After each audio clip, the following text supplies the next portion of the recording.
বিখ্যাত মানুষের বাড়ি, তিনি হচ্ছেন নটি বিনোদিনী দাসী। আপনারা প্রত্যেকেই জানেন নাট্য জগতে যিনি আলোড়ন সৃষ্টি করেছিলেন, যিনি যখন খ্যাতির শীর্ষে ছিলেন তখন তিনি রঙ্গমঞ্চ ত্যাগ করেন। আমরা আজকে এসেছি সেই বিনোদিনী দাসী বাড়ির কালী পুজোতে। আমরা দেখবো এই কালী পুজো এত কি সেই অলৌকিক ঘটনা এই কালী পুজোর মধ্যে আমরা পেয়ে থাকি।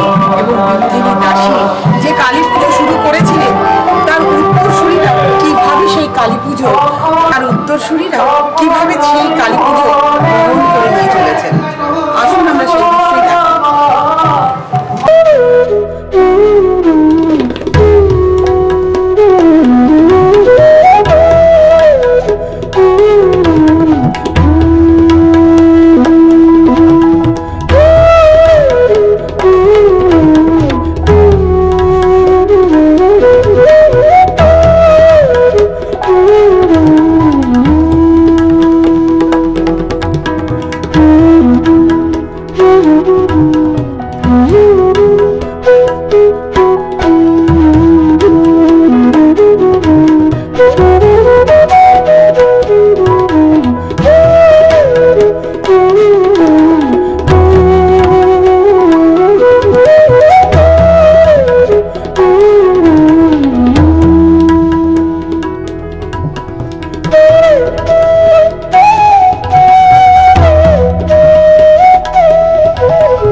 আদি পুজো বা বলতে পারি ঐতিহ্যবাহী পুজোর মধ্যে অন্যতম হচ্ছে নটি বিনোদিনীর বাড়ির পুজো। আজকে আমরা এসেছি নটি বিনোদিনীর বাড়ি সেই কালী পুজোর অনুষ্ঠান। আজকে আমরা এই নটি বিনোদিনীর বাড়ির কালী পুজো নিয়ে অনেক অজানা তথ্য জানবো, অনেক অজানা রহস্য বা অনেক অলৌকিক ঘটনার কথা শুনবো। আজকে আমরা পেয়ে গেছি এই পুজোর যিনি আমাদের সামনে দাঁড়িয়ে রয়েছেন মূল কর্ণধার বা বলতে পারেন ওনার উত্তরসূরি বা বলতে পারেন ওনার যে বংশধর, এটার পর থেকে আমরা শুনবো এই বংশের পরম্পরা অনুযায়ী কীভাবে এই কালী পুজো উনি বহন করে নিয়ে চলছেন বা কালী পুজো করছেন এবং ভবিষ্যৎ পরিকল্পনা অনেক প্রশ্ন আছে। তার আগে আসুন আমরা পরিচয় করি এনার সাথে যে ইনি কে হন। নমস্কার দাদা, আপনি কে হন? আমি ওনার পুতি, মানে নাতির ঘরে। আচ্ছা, আপনার কাছে আমার এই প্রশ্নটা রাখবে, এই কালী পুজোটা আপনার কত বছর?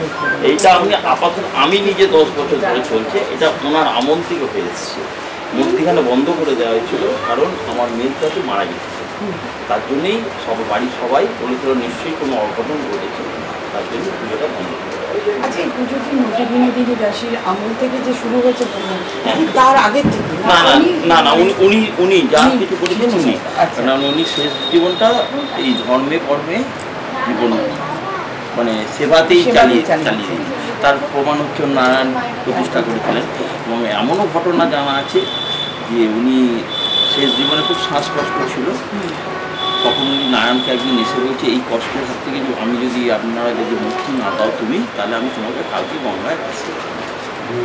এই বলাতে ঠিক তারপরে দেবরা। আচ্ছা, এই কালী পুজো নিয়ে অনেক অলৌকিক ঘটনা আমরা শুনেছি মিডিয়ার মাধ্যমে। এইটা যদি দাদা একটু বলেন। অ্যাকচুয়ালি আমরা একটা জিনিস জানি যে নটি বিনোদিনী দাসী যিনি জীবদ্দশায় কিন্তু তার সেই যোগ্য সম্মানটুকু পাননি, কিন্তু তার মৃত্যুর পর তার সেই জায়গাটা আজকে যেই উচ্চ শিখরে পৌঁছেছে। তো আপনার কাছে আমার প্রশ্ন যে তার জীবনেও তো এরকম অলৌকিক ঘটনা রয়েছে বা ঠাকুর শ্রী শ্রী রামকৃষ্ণ পরমহংসদেবের আশীর্বাদ দণ্ডাঙ্গি। তো এই সম্বন্ধে আমি জানতে চাই যে আপনি যেহেতু উত্তরসূরির নাতির ঘরের পুঁতি, আপনি অনেক কিছু শুনে থাকবেন আপনার দাদা ঠাকুর দাদা আমলে, যে এমন কিছু অলৌকিক ঘটনা বলুন যেটা সাধারণ আমজনতা জানতে চায়, সাধারণ মানুষ জানতে চায় যে এই ওনার জীবনে সেই কিছু অলৌকিক ঘটনা বা এই পুজো নিয়ে কিছু অলৌকিক ঘটনা। পুজো নিয়ে অলৌকিক ঘটনা বলতে মা প্রত্যেক বছরই আসে, মা এসে মা দেখে যান যে উনি দর্শন তাকে কীভাবে রূপ দেওয়া হয়। শুধু আসেন না, উনি আসেন, দেখেন, থাকেন, প্রয়োজন হলে প্রসাদ খেয়ে তবেই নিয়ে যান। আচ্ছা, এই রূপের কি কোনো পরিবর্তন হয়? এই যে তিনমুখী মায়ের পরিবর্তন বলতে দেখুন, আমি সারা বছর তারা মায়ের সেবা করি, এনার সেবা করি। বিসর্জনের দিন যখন বিসর্জন হবে তার আগে বলছে তারা মা চলে যান এখানে নিয়ে আসেন, মানে অদ্ভুত অলৌকিক মানে মায়ের রূপটা ওখানে দেখা যায় এবং ওখান থেকে এখানে। আচ্ছা, কিছু মানে রিচুয়াল এমন কিছু আছে যেটা অন্যান্য কালী পুজোর থেকে আলাদা আপনাদের? আমাদের এই কালী পুজোর কিছু কিছু পরিবর্তন অন্যান্যদের থেকে আলাদা এই কারণে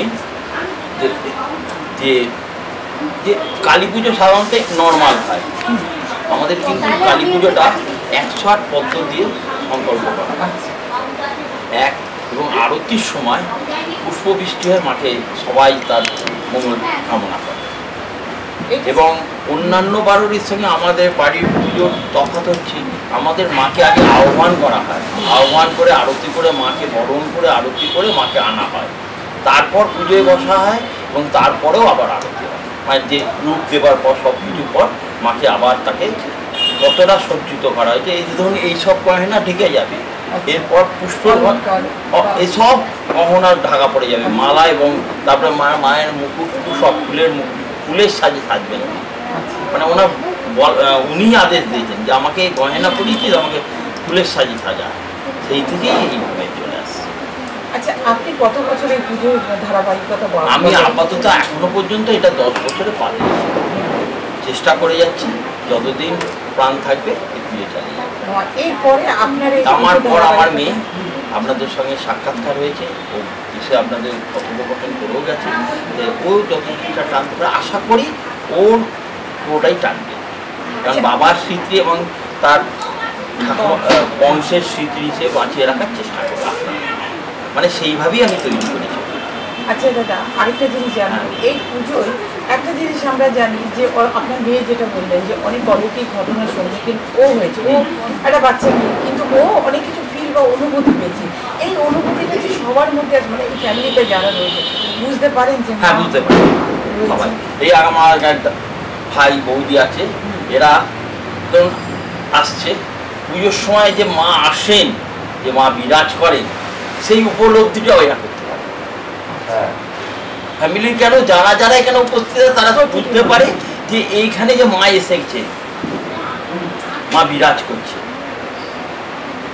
এই যে এই ধরুন আজ থেকে মায়ের চালু, পুজো হওয়ার পর থেকে জানি কালকে সারাদিন রাত্রি থাকবে, পরশু দিন মাটা এই যে মা দাঁড়িয়ে আছেন, মায়ের পদসেবা হবে, বাবার পদসেবা হবে, আজ না কাল থেকে হবে। আমি আর বাবা ভাসানের আগে ফ্যামিলির কেন যে কটা লোক থাকবেন, দর্শক এবং যারা যারা উপস্থিত থাকবে, প্রত্যেকেই মায়ের পা এবং বাবার পা সেবা করবেন, তারপর মা এখান থেকে ভাসান হবে। মানে এটা পারিবারিক রীতি, এটা আমি সৃষ্টি করেছি। মা দাঁড়িয়ে আছেন, একটা লোক যদি ঘন্টার পর ঘন্টা তার পা হবে, শুয়ে থাকলো, তাই পদসেবা নিয়ে তবে উনি যাবেন, তার আগে উনি যাবেন না, এটাই। আর আমি আরেকটা কথা শুনেছি যে এই যে মায়ের পুজো এখানে আপনি করেন এবং সেখানে ধনী দরিদ্র দুঃখী গরিব সবার জন্য মানে সাদরে আমন্ত্রণ, মানে সবার যার ফাঁস কিচ্ছু আপনি হিন্দু মুসলমান খ্রিস্টান বলে আমার কাছে কিচ্ছু নেই, সবাই আসবে, মায়ের সন্তান সবাই এসে মায়ের সেবা করতে পারে এবং সবাই প্রসাদ গ্রহণ করতে পারে, সেই গরিব হোক বড় হোক যে কোনো কাস্টের হোক। তো আমরা একটা অদ্ভুত জিনিস দেখলাম যে এই নটি বিনোদিনীর বাড়ির মায়ের পুজো শুধু যে এই বাড়ির মানুষদের জন্য রয়েছে তা নয়, প্রত্যেকটা মানুষ যারা দেখতে চাইছেন মায়ের পুজোর অনুমতি নিতে চাইছেন, অবশ্যই আপনাদের এই পুজোতে আপনাদের উপস্থিত হতে হবে, আসতে হবে। আপনি বুঝতে পারবেন চিন্ময়ী মায়ের মৃন্ময়ী রূপ নয়, চিন্ময়ী মায়ের মৃন্ময়ী রূপের সাথে সাথে তার অলৌকিক ক্ষমতা বা অলৌকিক অনুভূতি আপনারাও বুঝতে পারেন। তার একটা প্রশ্ন, এই পুজো আমরা একটা জিনিস শুনেছি বা একটা কথা শুনেছি, আপনি যেভাবে পুজোটাকে ধরে রাখছেন বা এগিয়ে নিয়ে যেতে চাইছেন, কিছু বাধা সৃষ্টি হচ্ছে এই পুজোটাকে, বলপূর্বক কিছু বাধা সৃষ্টি হচ্ছে এই পুজোটাকে বন্ধ করার জন্য, এই সম্বন্ধে যদি একটু বলেন।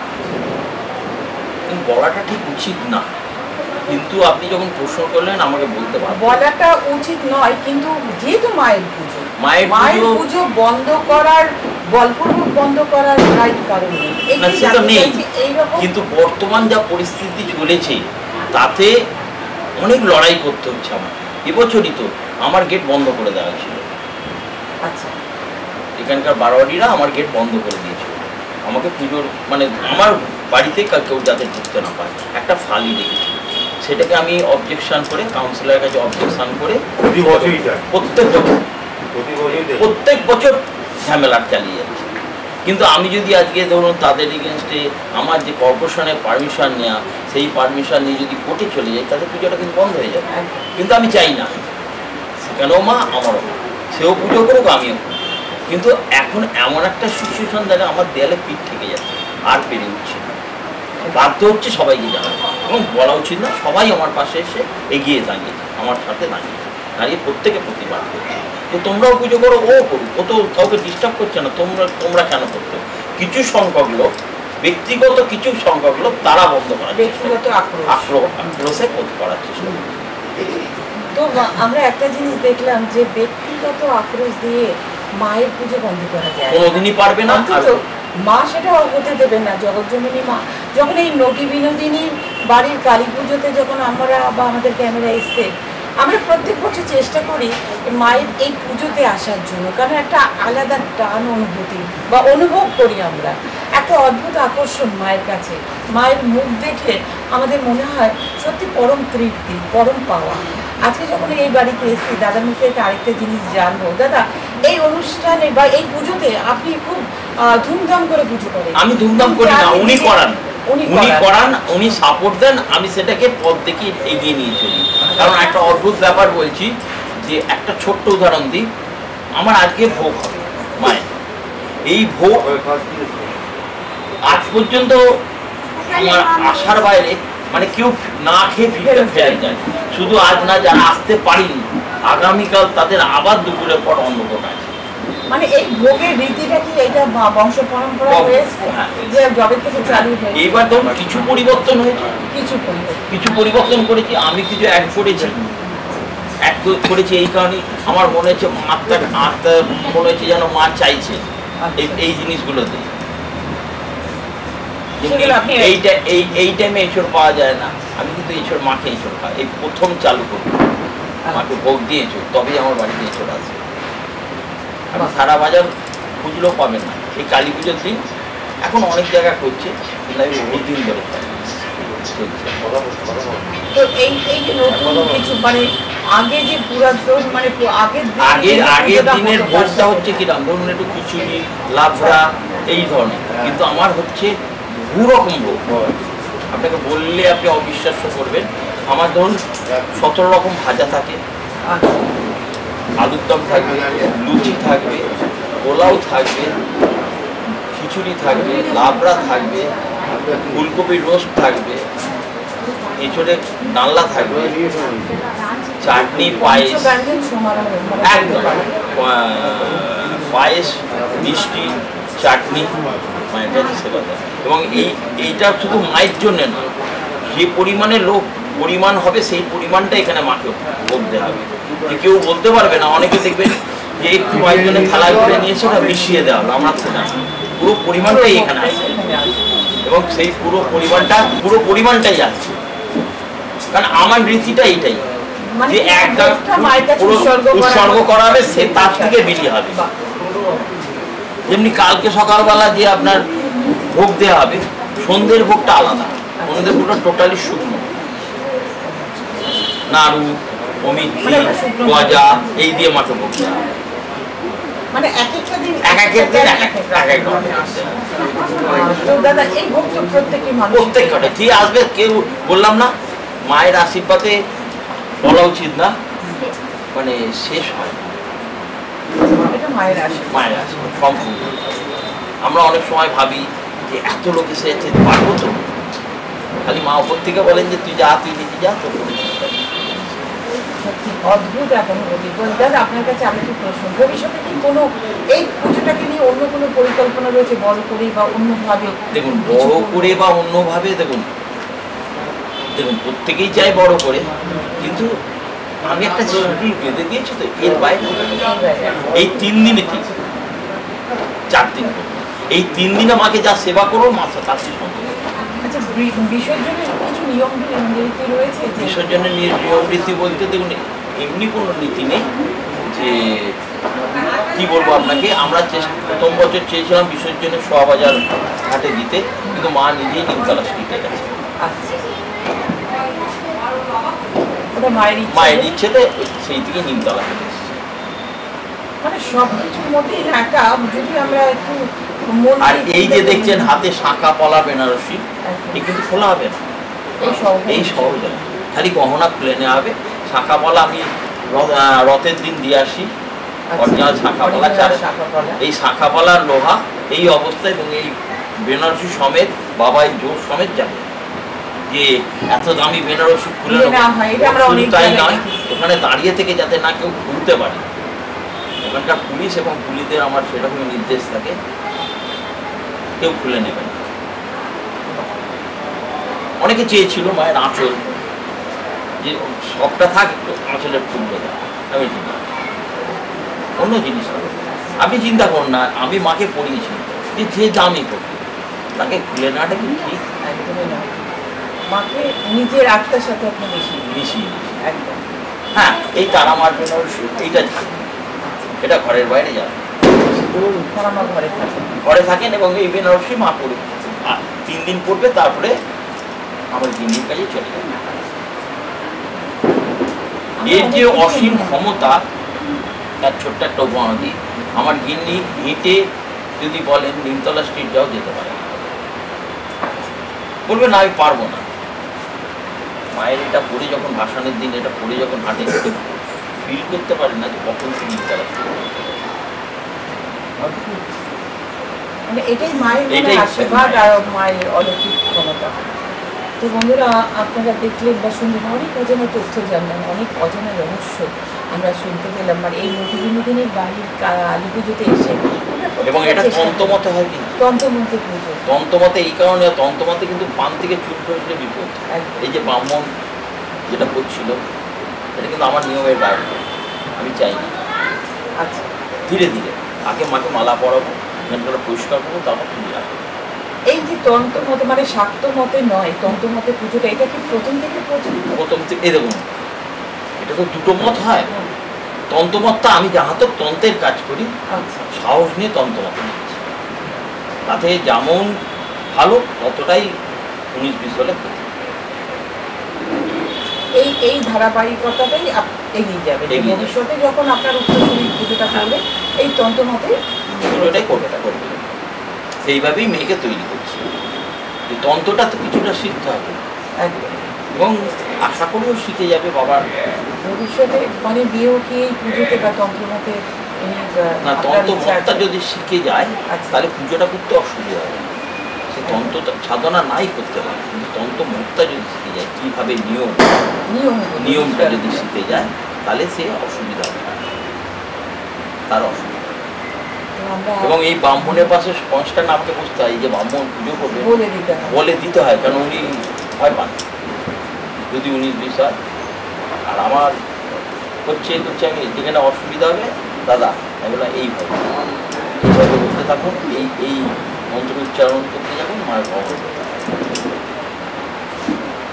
যারা মনে করছেন যে নটিবিনোদিনীর বাড়ির পুজো বা নটিবিনোদিনীর বাড়ির কালী পুজো মাকে দর্শন করতে আসবেন, আমি বলবো অবশ্যই একবার আপনারা এসে মায়ের মুখ আপনারা দর্শন করবেন। এতক্ষণ আমরা অনেক কিছু শুনলাম এবং অনেক কিছু জানলাম নটিবিনোদিনীর বাড়ির কালী পুজো। কিন্তু এই কালী পুজোর ভবিষ্যৎ উত্তরসূরি যিনি, তার কাছে এখন আমি কিছু প্রশ্ন রাখবো। অ্যাকচুয়ালি ভবিষ্যৎ উত্তরসূরি হয়ে যিনি রয়েছে, সেই বংশধর, সেই পুজোটাকে কীভাবে বহন করে নিয়ে যেতে পারবে, তার মুখ থেকেই আমরা সবার আগে প্রশ্নটা আমি তার কাছেই যাবো। আচ্ছা, তোমার নামটা কি? নমস্কার, আমার নাম দাস, সুব্রত দাসের। আচ্ছা, এবং নটিবিনোদিনীর বংশধর। তোমার কাছে আমার যে প্রশ্নটি সবার প্রথমে রাখবো, সেটা হচ্ছে নটিবিনোদিনীর কালী পুজো আমরা জানি, এতদিন ধরে দেখে এসেছি যে দীর্ঘ বছর ধরে এই কালী পুজো চলছে। তোমার বাবা এই কালী পুজো মানে করে এসছেন, তারপরে ভবিষ্যৎ প্রজন্ম হিসাবে আমরা তোমাকে পাচ্ছি। তুমি বা তোমার চিন্তা ভাবনা কি রয়েছে ইন ফিউচার? তুমি কি এই পুজোটাকে অন্যভাবে অন্যরকমভাবে এগিয়ে নিয়ে যেতে চাও? আমি কোনোভাবে কোনো চেঞ্জেস আনতে চাই না, যেমন পুজো একটা আলাদাই মানে এসেন্স আছে যেটা আমরা অন্য কোনো পুজোতে পাবো না। তো আমি এক্স্যাক্টলি যেভাবে আমার দাদু করে এসছেন, আমার বাবা করছেন, এক্স্যাক্টলি আমি এভাবেই করার চেষ্টা করি। এই যে বনিদি বাড়ির পুজো বা বনিদি আনা যেটা হচ্ছে আমরা এই বাড়ির পুজোর মধ্যে দেখেছি, এবং তুমি আমাকে একটা কথা বলো, এই বাড়ির পুজোর প্রত্যেকটা রিচুয়াল, প্রত্যেকটা রীতিনীতি তুমি তো খুব ছোট্ট থেকে দেখছো, তোমার কেমন লাগে? আমার খুবই ভালো লাগে। মানে আমি আমার অনেক আধুনিকতার সাথে তো মিল খাই না বনিদি বাড়ির পুজো, এটা তো আমরা জানি। এখনকার দিনের আর্টের ঠাকুর হয়েছে, অনেক আমরা ধরনের দেখি, কিন্তু একদমই না। বনিদি বাড়ির যে পুজোর যে একটা আলাদা মজা আছে, একটা শান্তি আছে, সেটা আশা করি আর্টের ঠাকুরের মধ্যে পাওয়া যাবে। ভবিষ্যতে কি এই আধুনিকতা বা বনিদি আনার মেলবন্ধন ঘটাতে চাও? না, একদমই না। যেরকমভাবে আমাদের পুজো হয়ে এসছে সেভাবেই হবে। আমি যতদিন পারবো একই রীতিতে এই পুজো। আচ্ছা, তোমার কি ভবিষ্যতে এমন কোনো ইচ্ছা আছে যে এই মানে মায়ের মানে নটি বিনোদিনী মায়ের যে কালী পুজোটা এতদিন ধরে, এত বছর ধরে তোমার মানে তোমার পূর্বপুরুষরা যারা করে আসছে, তুমি কি চাইছো এটা আরো প্রচারে উচ্চ শিখরে চলে? একদম, আমি চাইবো আরো লোক জানুক। আমাদের অ্যাডে লেখাই হয় নটি বিনোদিনী বাড়ি শ্রী শ্রী শ্যামা পুজো সবারই করি আহ্বান। আপনারা সবাই আসুন, আমাদের মাকে দর্শন করুন। আমাদের মা আমাদের ঘরের মেয়ের মতন। আপনারা সবাই আসুন, দর্শন করুন, ভোগ প্রসাদ গ্রহণ করুন। অবশ্যই আপনারা আসবেন, নিমন্ত্রণ রইল।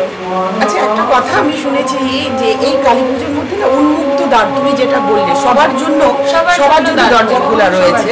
এবং আর একটা কথা তোমার কাছ থেকে শুনবো, সেটা হচ্ছে এই পুজোটাকে ঘিরে তুমি খুব ছোট থেকে দেখছো পুজোটা, যখন এখন বড় হচ্ছে কিছু অলৌকিক ঘটনা ঘটে এই পুজোর মধ্যে, এরকম কিছু একটা কথা অলৌকিক ঘটনা ঘটেছে, এরকম আমি নিজে দেখেছি। মা নিজে আসেন, এটা একদম মানে এটা একদম সত্যি কথা যে মা নিজে আসেন। একবার নিজে মানুষের রূপ ধরে উনি আসবেন, ভোগ খেতে চাইবেন। একবার ভোগ খেতে চেয়েছিলেন, একবার গান চেয়েছিলেন, একবার নিচে এসে বলেছিলেন যে কি করে যাব।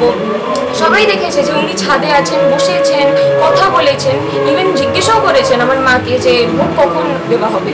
যখন আমার মা বলেছে আপনি একটু বসুন, কিছুক্ষণ বাদে দেওয়া হবে, তারপরে উনি উঠলেন, উঠে এই সিঁড়ির কাছে গেলেন, তারপরে ওনাকে দেখা যায়নি। এরকম অনেক নানা রকমের ঘটনা হয় আমাদের। তো বন্ধুরা, আপনারা দেখলেন যে নটি বিনোদিনী বাড়ির কালী পুজো শুধু অলৌকিকতা বা ভালোবাসার মেলবন্ধন নয়, এই পুজোর মধ্যে প্রত্যেকটা মানুষ মানে ধনী দরিদ্র গরিব সবাইকে ওনারা আহ্বান করছেন এবং সবাইকে জানাচ্ছেন, যারা ভীষণভাবে প্রত্যেকটা মানে বছরের প্রথম দিন থেকে অনেক মানুষ আছেন যারা চান এই নটি বিনোদিনীর বাড়ির কালী মূর্তি দেখার জন্য। তাদের উদ্দেশ্যে বলা হচ্ছে অবশ্যই আপনারা এই কালী পুজোর দিন অবশ্যই আসুন, একবার মায়ের চিন্ময়ী, মায়ের মৃন্ময়ীর রূপ আপনারা দর্শন করুন।